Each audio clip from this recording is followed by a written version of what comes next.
Guess who's in the studios this time around? We've got Mark Matthews, Head of Investment Research at Julius Baer, right here with us. Mark, welcome to Bombay. It's so nice to be with you. Great. So after how long have you come to India this time? And what's been the staggering change that you've felt? It's been around 2 years since I was last here, and so it's great to be back. And if I have one takeaway, I sense a major improvement in the attitude to people in general, but particularly young people. There's something, a buzz. There's an entrepreneurship which was there before, but I just feel it's accelerated, and it's very heartwarming to see, because in many other parts of the world, after this big wave of inflation, young people are finding it really hard to get by. And here in India, I'm sure that's the case as well with many people, but I do sense an energy, a willingness to try new things, and it's very refreshing, because you don't see that in many other parts of the world.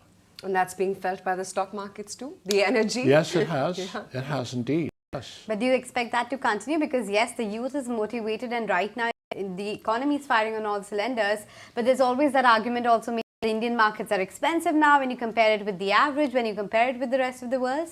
What's your take on that? My take is that, markets don't go up in a straight line, so they could easily retrace, as the small and mid caps have done recently. But what's behind it, first and foremost, is a capex cycle. And in India, those don't just last, 2 or 3 years. They last, on average, decades. Sort of around 8 to 10 years. So we're just starting that. We're about 2 to 3 years into it. And if that's there, then there's earnings growth in front of us, and that will bring down valuations. And so, simple answer to your question, I think it's still going up. But Mark, you're also at the vantage point that you look at different asset classes and a different market. Tell me, which is the best performing asset class that you think will do quite well in the next 12 to 18 months? Because this year we've started with gold, of course, sitting record high levels, touching record high levels. Crude has started inching up. The US markets were, of course, they've come off a bit. What do you think is going to be? Yes, 70,000 on Bitcoin as well, back. So what do you think could be the big outperformer this year, if you have to think it at the asset class level or a big portfolio level? China. So it's not a good market to invest for the long term. And if you put $100 into India 30 years ago, it would be about $1,800 today, which is remarkable considering what the rupee's done over that period of time. $100 in China would be about $150 today. So it's been a destroyer of capital. I'll just say that again, because it's such an incredible statistic. $100 invested in China in 1993, 94 would be $150 today. It's terrible. However, there are opportunities that come along in every market, including China, and I think this is one. And I'd say, firstly, their economy is bottoming out. It's become patently obvious in the data series that the gradient is turning positive, even if many of the data series are still showing negative numbers sequentially. They're becoming less negative. So eventually we're going to hit positive. And the markets always move before that happens. In fact, that brings me to my second point, which is that there has been a technical breakout in the Chinese stock market. It was in a downward trend since last summer, and it's broken that. And the third thing is it's not only cheap, it's abnormally cheap. And I could give you so many data points on that. But the one I'll just leave you with is that the Hong Kong landlords, so if you go to Hong Kong, you see all those big buildings in Victoria Harbour. They own those. They're trading at a 60% discount to their net asset value, which is 2 standard deviations below the long-term average going back to 1988. And I've only seen 2 standard deviations below the long-term average 3 times in my career, which were Greece in 2012, financial crisis 2008, and Asian crisis 1998. Statistically, you only see that about 2% of the time. So I think China will be about 20 to 30% higher between now and let's say 12 months from now. But beyond that, I would not hold it because of the reasons why it is not a good performer, which is essentially the nature of the economy. So are India and China equal weight in your portfolio, or is there a higher allocation to China? No, we have a much higher allocation to India, because I'm just talking about a trade. But at India, for the long term, is vastly superior over, I would say, any emerging market. Yeah. And what sectors then are the ones that you are increasing your weight into? Well, I would say the infrastructure space is a beneficiary of this capex cycle, and the banks have been big laggards and have derated and now are value. So those would be two pockets that we think are worth looking to now.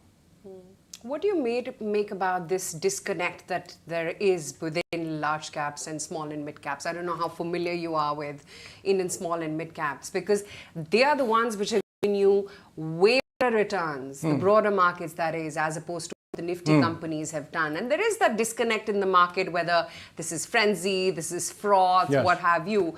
But again, there is insatiable appetite. I mean, week after week, it's the broader markets which Yeah. are outperforming the nifty. Well, I know that recently the regulator has warned about this exuberance. Sure. You might remember Alan Greenspan used that term in 1996, irrational exuberance, just before the dot-com really took off. So my opinion, and I don't mean to contradict anybody, including the regulator, is that it is the place to be, the small and mid caps, because they are the ultimate proxy for the capex recovery. That's where manufacturing is in India. You don't find it in the large caps. But I would say they're the prime beneficiaries of the robust economic growth that will happen over the next few years. And so their share prices are reflecting that for good reason. So manufacturing is clearly one theme that is coming back time and again. But what about public sector entities? Because for a large part, people didn't used to invest in it, or it was largely a trading bet which was done for a very transient period of time. Have things changed fundamentally that you would like to take a bigger bet on public sector entities or government-owned entities, as we call it? Well, if there hadn't already been this big derating in the private banks, I might have said yes. But I think what's happening in India, it's been happening for a long time, it will continue, is there's just an organic transfer of wealth from the public to private sector, including in the banking system. And so deposits will continue to migrate to the private sector banks. And I would rather own the private banks longer term, because in India and any country in the world, you tend to have higher returns on equity and better valuations, or I should say, higher dividend payouts and that kind of thing in the private sector than the public sector. You think the upcoming Indian elections are a big risk factor to the equity bull run, or do you think it's much in the price that it's going to be a continuity of the government, and what needs to be seen is the policies that they come up with in the next budget when they come to power? So I know some people are concerned about this because the polls are suggesting, I think, around 360 seats in Lok Sabha for the BJP, and of course that would be a big increment over the last election. I have no insight into that. Sure. But my sense is that the election will go their way, and if it doesn't, then yes, there would probably be some derating in the market, because I think what a lot of people are looking forward to is land and labor reform, and the ability to do that would be compromised if they have to form a coalition government. My sense is that won't happen. Mark, I'm also curious to know your take. You're very positive on India, so it's the case with a lot of investors as well. But why is that we are seeing FII outflows time and again? I mean, if you look at it on the YTD basis, last 12-month basis, FIIs are not coming back. The money from the globe is not coming into India with that kind of ferocity. What explains that? Is it just something related to the dollar hedging, etc., or why is the flow not coming into India, the foreign flows? Well, I think this is something that really goes back 15 years now, that you've had essentially since around 2007 massive outperformance of the US over every other market in the world. I can't think of any exceptions. And that's because of the iPhone, basically. The iPhone was introduced in 2007, and with it, of course, came all the other smartphones, and the digitalization of the world economy has benefited the US technology sector first and foremost.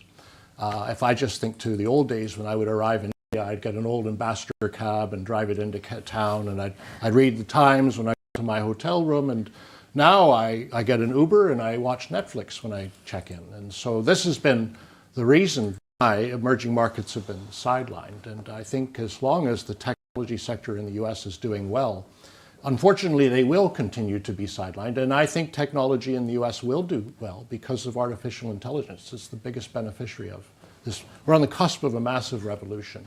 in technology. What driven happens by, to the Indian IT in that context? Because that's been the conundrum, right? Whether it will lead to perhaps more outsourcing happening to India, or will it lead to perhaps job cuts? Because the USP of Indian IT was cheap labor to an extent, right? I don't know, but I do think that generally India's economy will be a massive beneficiary of artificial intelligence because of the highly mathematical nature of the population and educated and English speaking. So Stanford University did a study on artificial intelligence vibrancy, and India came right after the US and after about 20 countries that they studied, largely looking at people's LinkedIn accounts, but India was number 2. So the economy will benefit. I don't know about the big technology companies. So what's going to be the next iPhone moment? What do you think it's going to be? Many debate that it's going to be back to basics, it's going to be manufacturing. But I don't know, what's your take? It will be just the adoption of artificial intelligence in the economy and society. Absolutely profound implications. Sundar Pichai, the CEO of Google, says that it will probably have a larger impact on humanity than fire or electricity. But I can't say it's an iPhone moment. It's even bigger. It's like discovering fire. Yeah. So we don't know. We'll only know in retrospect, because the big impacts are second and third derivatives of these kind of things, that the kind of thing you can only look back and understand. For example, when the internet was introduced, we were all wondering, what will the impact be? Well, I can say to you, one impact is that now in America, 2 out of 3 people are meeting their life partner online. They're no longer meeting their life partner through friends or family or at work, etc. They're sort of using their phone. And I'm not saying that's a good thing, but I'm just saying that for artificial intelligence, you'll have the same massive impact. But how to identify the actual changes, we can't do that now. Okay, I think Fascinating. Exactly, fascinating indeed. But thanks so much for Thank you joining for us with having that me on. riveting conversation. Thanks so much.